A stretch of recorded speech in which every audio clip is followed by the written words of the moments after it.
माँ, ईश्वर का भेजा फरिश्ता। एक समय की बात है, एक बच्चे का जन्म होने वाला था। जन्म से कुछ क्षण पहले उसने भगवान से पूछा, मैं इतना छोटा हूँ, खुद से कुछ कर भी नहीं पाता, भला धरती पर मैं कैसे रहूँगा? कृपया मुझे अपने पास ही रहने दीजिए, मैं कहीं नहीं जाना चाहता। भगवान बोले, मेरे पास बहुत से फरिश्ते हैं, उन्हीं में से एक मैंने तुम्हारे लिए चुन लिया है, वो तुम्हारा ख्याल रखेगा।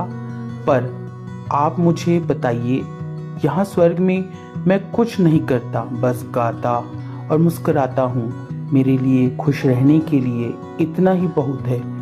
तुम्हारा फरिश्ता तुम्हारे लिए गाएगा और हर रोज तुम्हारे लिए मुस्कुराएगा भी, और तुम उसका प्रेम महसूस करोगे और खुश रहोगे। और जब वहाँ लोग मुझसे बात करेंगे तो मैं समझूंगा कैसे, मुझे तो उनकी भाषा नहीं आती। तुम्हारा फरिश्ता तुमसे सबसे मधुर और प्यारे शब्दों में बात करेगा, ऐसे शब्द जो तुमने यहाँ भी नहीं सुने होंगे। और बड़े धैर्य और सावधानी के साथ तुम्हारा फरिश्ता तुम्हें बोलना भी सिखाएगा। और जब मुझे आपसे बात करनी हो तो मैं क्या करूँगा?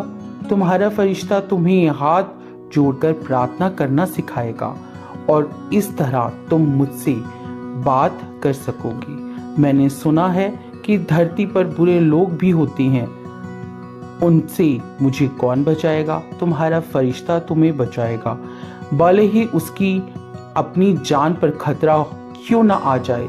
लेकिन मैं हमेशा दुखी रहूंगा क्योंकि मैं आपको नहीं देख पाऊंगा। तुम इसकी चिंता मत करो, तुम्हारा फरिश्ता हमेशा तुमसे मेरे बारे में बात करेगा, और तुम वापस मेरे पास कैसे आ सकते हो बताएगा। उस वक्त स्वर्ग में असीम शांति थी, पर पृथ्वी से किसी के कराहने की आवाज आ रही थी।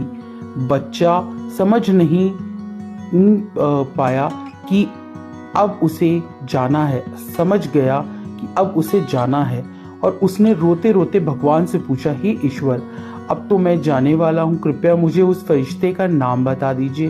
भगवान बोले, फरिश्ते का नाम का कोई महत्व नहीं है, बस इतना जानो कि तुम उसे माँ कहकर पुकारोगे।